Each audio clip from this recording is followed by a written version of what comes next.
তো পাবদা মাছ কার কার পছন্দ? পাবদা মাছ তো আমার ভীষণই পছন্দের। আর আমি পাবদা মাছের যে এই রেসিপিটা দেখাবো, এটা কিন্তু ভীষণ, ভীষণ মজার। তো চাইলে আপনারাও একবার বাসায় বানিয়ে খেয়ে দেখতে পারেন। তো হ্যালো এভরিওয়ান, আসসালামু আলাইকুম। লাইফস্টাইল বাই সোনিয়া ইউটিউব চ্যানেলে আপনাদের সকলকে জানাই স্বাগতম।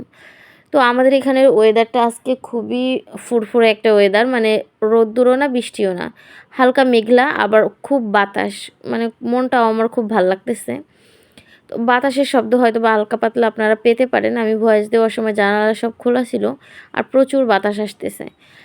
তো পাবদা মাছের এই রেসিপিটা আমার অনেক অনেক পছন্দের একটা রেসিপি। তো আজকে আমার শরীরটা একটু খারাপ ছিল, যার কারণে হচ্ছে রান্না করেছিলাম হচ্ছে পাবদা ফিশ, আর হচ্ছে একটা ভাজি করেছি। এই হচ্ছে আমার দুপুরের রান্নার হচ্ছে আইটেম ছিল। তো পাবদা মাছের রেসিপিটা কিভাবে করবেন, তো তার জন্য হচ্ছে মরিচ পেঁয়াজটাকে একটু ভেজে নেবেন।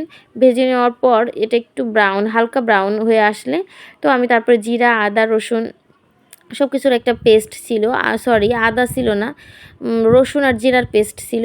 তো সেইটা দিলাম, দেওয়ার পরে হচ্ছে লবণ হলুদ দিয়ে দিলাম, একটু শুকনা মরিচ দিয়ে দিলাম। ঝালটা একটু হালকা ঝালঝাল হলে বেশি মজা হয় এই রেসিপিটা।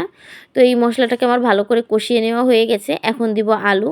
তো মাছটাকে কিন্তু আগে কষাবো না, আর মাছ যদি আগে কষিয়ে নিতে যাই তাহলে মাছ কিন্তু ভেঙে যাবে। আর পাবদা মাছ কিন্তু একটু নরম থাকে, সেটা তো আপনারা জানেনই। তো আমি এখন হচ্ছে আলুটাকে কিভাবে করে কেটে নিয়েছি, তো সেটা দেখুন, দেখেই বুঝতে পারবেন যে প্রথমে গোল করে কেটে মাঝখান দিয়ে ফালি করে নিয়েছি। তো এভাবে করে আমি আলুটাকে কেটে নিচ্ছি। তো কেটে নিয়ে এখন আলুটাকে ভালো করে কষিয়ে নেব। তো আলুটাকে যখন ভালো করে আমার কষানো হয়ে যাবে তখন আমি এর মধ্যে পানি দিয়ে দিব।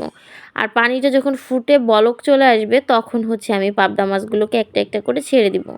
তো পাবদা মাছ আমার ভীষণ পছন্দের একটা মাছ, এবং আমার ছোট শায়ান বাবুটাও হচ্ছে পাবদা মাছ অনেক পছন্দ করে।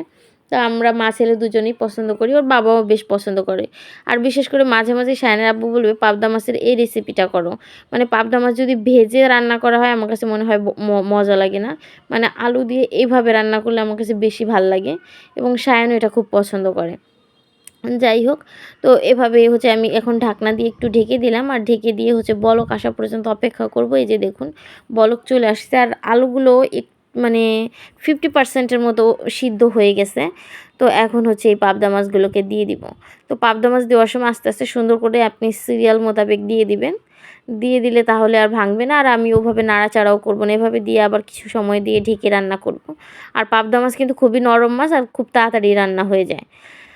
তো আমি হচ্ছে আজকে ফোন স্ক্রল করতে করতে আজকে একটা ভিডিও আমার সামনে আসলো, সেটা হচ্ছে একটা বাচ্চার পা ভেঙে দিয়েছে তার আপন চাচি। তো এইটা দেখে আমার খুবই কষ্ট লাগতেছিল, মানে 2 মাস বয়স। আসলে কি আমরা আমাদের বাচ্চারা, বড়রাই সেফ না, সেখানে বাচ্চারা যে আপনাকে ভালোবাসবে না সে আপনার বাচ্চাকে কখনোই ভালোবাসবে না, এটা মাথায় রাখবেন। এই জন্য সবসময় চেষ্টা করবেন নিজের বাচ্চাকে সবসময় নিজের কাছেই রাখার জন্য। কারো কাছে মানে দিয়ে নিরাপদ না, টেনশন ফ্রি থাকবেন না, কারণ তার মনে কোনো শয়তানি থাকতেই পারে, সে বাচ্চার কোনো একটা ক্ষতি করে দিতেই পারে। তবে আসলে এই সব নিকৃষ্ট মনের মানুষদের আসলে কি সাজা হওয়া উচিত আমি জানি না। তো সে 2 মাস বয়সী একটা বাচ্চা, সে কারো শত্রু হতে পারে ভাবেন একবার।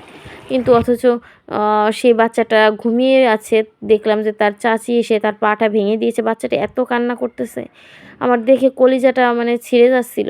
তো মানুষ কতটা নিচু মনের হলে একটা ছোট বাচ্চার সাথে এগুলো করতে পারে।